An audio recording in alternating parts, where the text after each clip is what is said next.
Oh, man. The coolest thing or the funniest thing about being labeled as an expert or an influencer is that everybody thinks you're way more successful than you really are. And so I always laugh when I get asked to speak on stage about leveling up in business or being successful in your life or business. And I actually had to do a similar talk a couple months ago and do another keynote on this talk, and they were like, Maya, can you talk about how to be successful in business? And I'm like, oh man, you have no idea how much I do not know. And so naturally, my next step was this.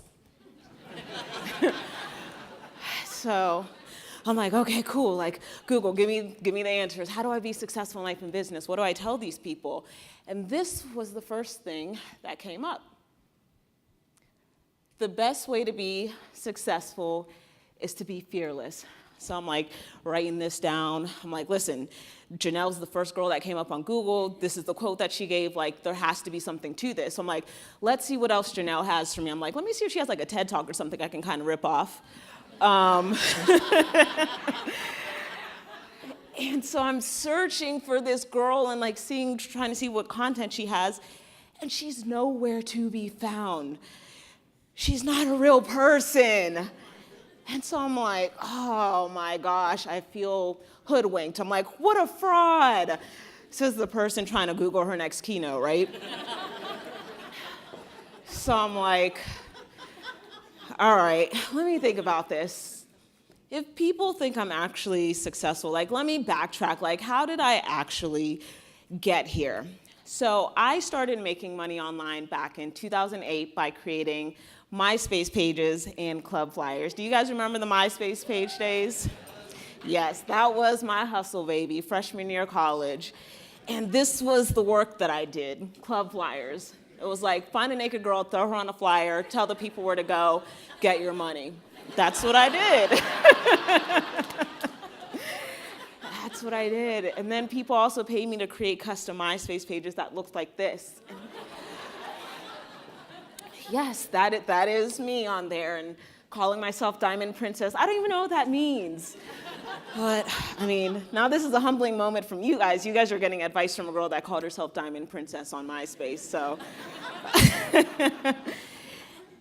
And then one day I told people I was a web designer, because I figured if I could custom code MySpace pages, surely I can design a website. I was 100% not a web designer. But I told people anyway, and I remember this lady, this radio host in Houston, Texas, her name was Ayana Mack. She was my first web design client, and she paid me $300 to design a website. I was like, yes, that was the most money I had received at one time for my skill. I was like 18 or 19 years old.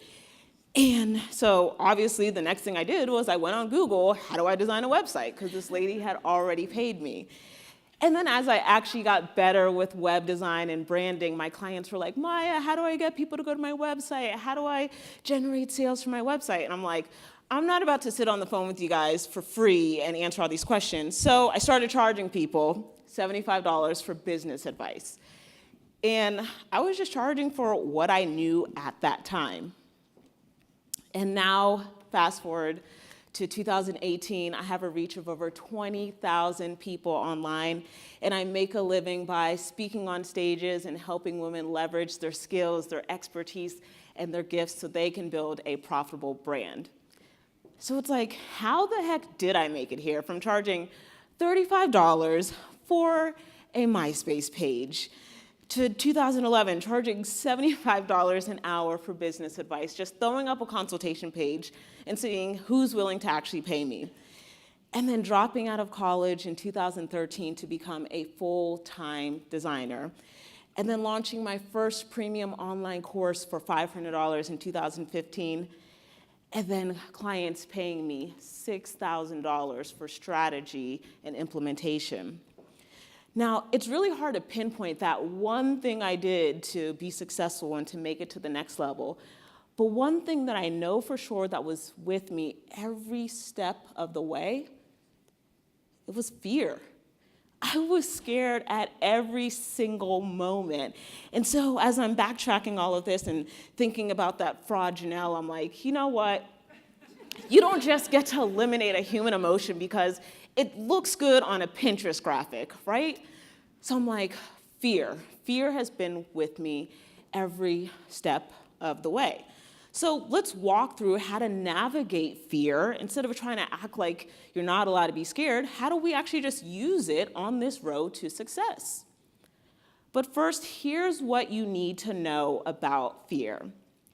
Fear is a natural instinct that we are gifted with that helps us make decisions. And decision making is a huge part of being successful. If you're not making decisions, you're not making moves. Now, that's a real quote by me. You can write that one down. You will find me on Google if you search for me. But the issue is, we've allowed fear to take authority over our decision making. And because people don't know how to manage their fear, it causes them to become paralyzed in the decision-making phase. Fear doesn't always mean run in the other direction. Sometimes fear just means this is bigger than you, and we're scared because we're entering a new territory that we've never been in before. And that's okay, that is completely normal. But what's not okay is to allow fear to paralyze us from going to the next level. So how do I personally use or manage fear in my day-to-day, in my life, in my business? Well, I think to myself, if fear is present, then this means I have an opportunity to be courageous. Because the definition of courage is the ability to do something that frightens you. So that basically means courage can only be active in the presence of fear. Courage helps us make better, faster, and bolder decisions. And again, if you're not making decisions, you're not making moves. I've been able to level up because I just decided quickly that I want this. I decided I'm gonna make club flyers. I decided I'm gonna charge somebody money for this. I don't know if they're gonna pay me, but I made the decision.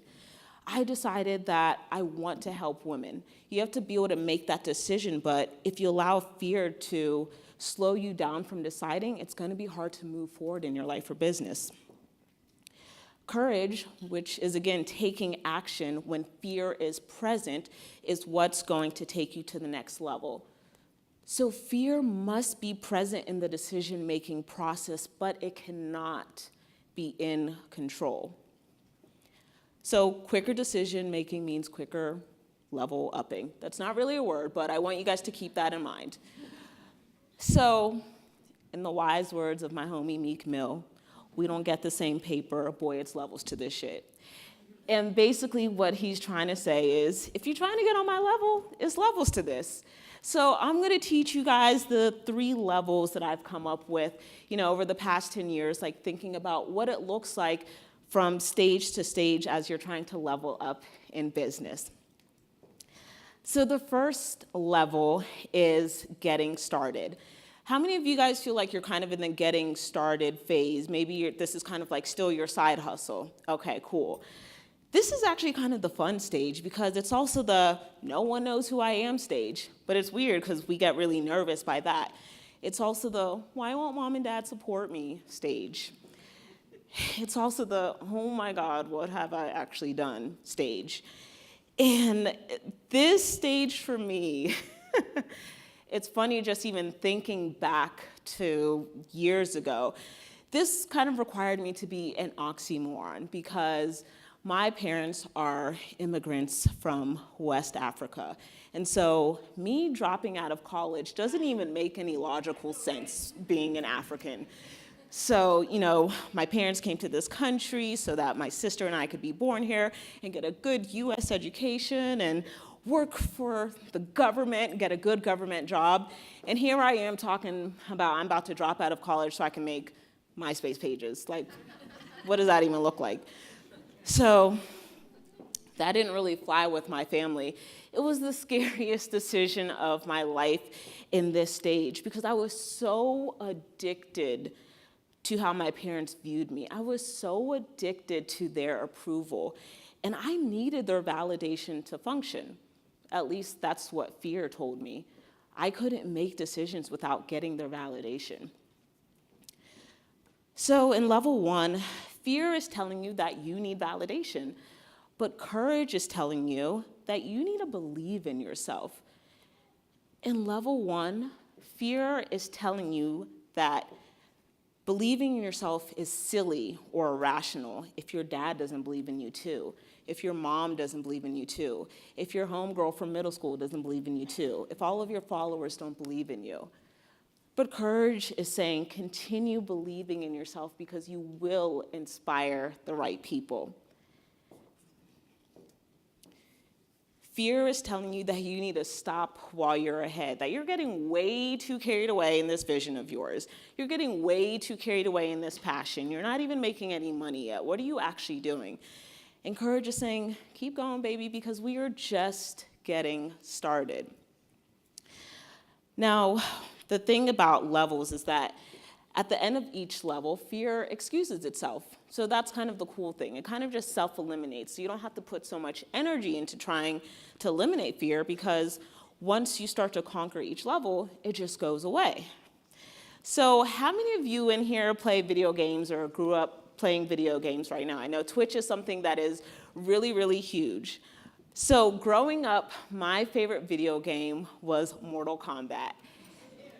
And I always used to choose Liu Kang. I was like, he's definitely gonna win all of the fights. So this is kind of like a level 1 situation. Asian guy against Asian guy. It could be like anybody's bet here, right?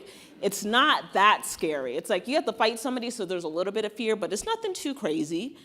And Liu Kang wins. So Liu Kang has beat the level. He's feeling really good about himself. He's built up some courage. He's like, all right, boom, who's next? And then Shiva comes up and she's like, yo, what's good? Yo, the homie Liu Kang is really scared at this point. He's like, I never thought that I would have to fight a woman. I never thought that I would have to fight a woman with 4 arms.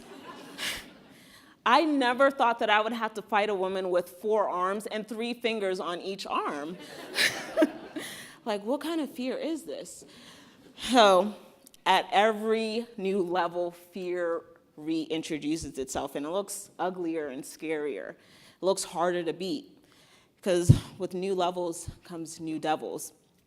But the thing is, if we don't choose that next level of success, or if we don't choose that next level of fear, that's when comfort kicks in. If you stay in your comfort zone, you stay at your existing level. So Liu Kang has a choice at this point. He can either just stay in the first level where he's like, I already know I can beat homie up because I already did it. And he doesn't really achieve anything more. He just keeps repeating the cycle of like beating that level but decides not to move forward. Or he can battle against Shiva. The next level always requires you to face fear and activate your courage. So what does activating courage look like? For me, it kind of makes me go into like this alter ego. I have to kind of start talking really crazy to fear, like, you old 4-arm looking crazy self, like, I got you, I can fight you, and just start talking really reckless to fear. You've got to sometimes belittle fear because it tries to belittle you. So you have to just kind of shift into a different mindset where you're just feeling more confident than normal. Even if you're not really feeling confident, you have to act confident so that you can step into that. So level 2 of success is getting noticed, AKA, oh my God, people are actually starting to pay attention to me. What if I mess up? Now, that's the funny thing about fear, because fear causes a lot of confusion. Because it's really interesting that in level 1, our fear was that nobody knows who we are. And then in level 2, people start paying attention, and then we're scared of that. And fear is like, okay, you don't really actually know what you want. This is also the stage where it's like, mom and dad still don't know what I do. And also the stage where you're like, do I even know what I do at this point? So for me, level 2 was when I did start to get noticed more. It was when my brand was starting to grow a little bit more. I was getting invited to be on podcasts. I was speaking on panels. I was dealing with haters, AKA just insecure people who want to be where you are. I even remember not very long ago, I did an affiliate webinar with ConvertKit, and Issa was doing a lot of the talking because obviously she's their representative for webinars, and somebody on there was like, why is Maya even here? She's not even saying anything. And it's crazy that people feel like they can just start saying anything to you. They feel like they almost dehumanize you a little bit because they're like, oh, I can say anything to her because she has followers. And fear in this stage is telling you that everyone's going to notice that you don't belong. Everyone's going to notice when you mess up. And courage is saying, I dare an imperfect person to point out my imperfection. And the truth is that failure is inevitable, and you have to learn how to give yourself some grace in this stage, because even if you do mess up in front of people, that's just what happens when you try to level up. Fear in this stage is telling you that you don't deserve to get paid for something that comes easily to you. Does anybody else feel like that? Has anybody else felt that feeling? And courage is saying, man, if you don't go get our money, you deserve to get paid for the value that you bring to the table. Fear in this level is telling you that you're a fraud for calling yourself an expert or an author or a speaker or a coach or a strategist. And courage is saying, you know exactly what you're doing. You've earned that title. Fear is telling you that you're not big enough for a team. I remember this feeling when it's always so weird, like when you start growing your team and you start feeling guilty, like, oh my God, other people are doing the job that I should technically be doing. And fear is like, why are you hiring these people? You should just do it yourself. And courage is reminding you that you're a leader. You need the support to grow bigger, to make more money, to impact more people. Fear wants you to play small. Don't fall for it.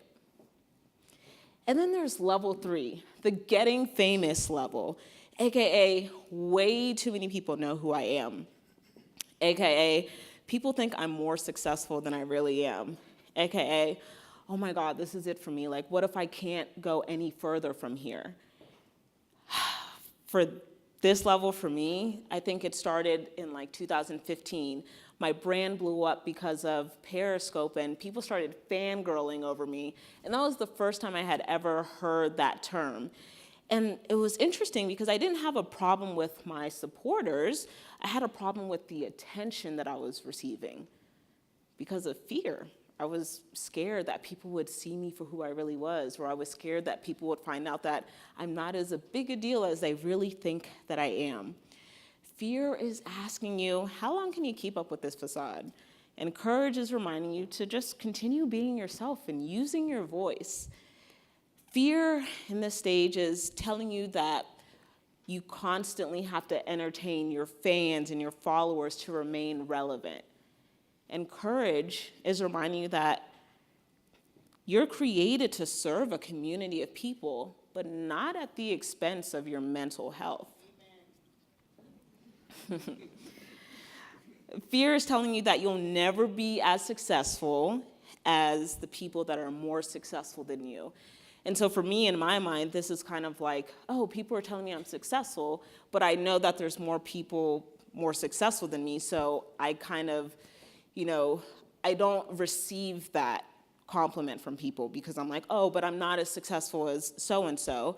And courage is reminding you that if they can do it, so can you. There is always potential for upward progression. And now I'm in a space in my life where I have the largest following that I've ever had. I'm making the most money that I've ever made. And honestly, I'm the happiest I've ever been. But fear is still present because I have the audacity to still want more for myself. I still want more money. I still want to be happier. I still want to impact way more women. And the truth is, if you're always striving to be better, fear never goes away. Leveling up as an entrepreneur involves stepping out of your comfort zone, trying something new, risking criticism, taking risks with your time and money, building a team, firing your team, and serving a large amount of people. Leveling up as an entrepreneur involves putting yourself in a place of discomfort where fear is very active and very present. And leveling up as an entrepreneur also looks like being able to look back and say, you know what, I was really scared and uncomfortable in that moment, but I did it anyway. So as you guys look forward to your next level of success, I want you to look out for fear, because fear will be there, but also look out for courage, because it'll be there waiting on you too. Here's to a new level. Thank you.